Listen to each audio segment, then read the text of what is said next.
उठाइए ना। हाँ बिल्लू भाई।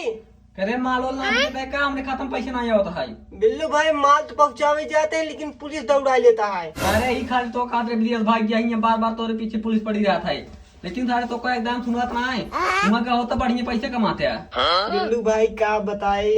का बताओ भैया जल्दी तैयार हो उनको निकल विदेश खातिर। बिल्लू भाई 2-4 दिन के मौका दे देता। 2-4 दिन मौका ना एक दिन में सोच के बतावा हम कहे जाबे कि नहीं। ठीक है ठीक है एक दिन का मौका दे दे हम सोच के बताओ। हाँ चल ठीक है। जा भावकीपुर गांव में एक आदमी बकुली नाम था है वो गोरू भैंस जिया वही रहा था वो का माल दे क्या हुआ। ठीक है बिल्लू भाई।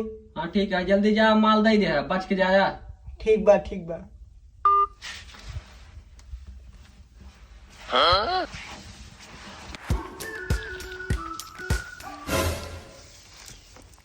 पुलिस ये क्या करता है। तू चिंता जिन कर आप रिपोर्ट लिखवा दिया ना बियान साहब तक तार भाई से आ जाए।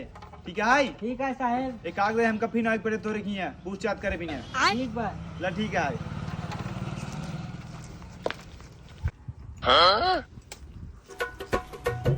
ए भैया ला भैया माल भिजवा रहे हैं। ठीक है पैसा। कहो भाई तो का केहू के ऊपर शंका है। पुलिस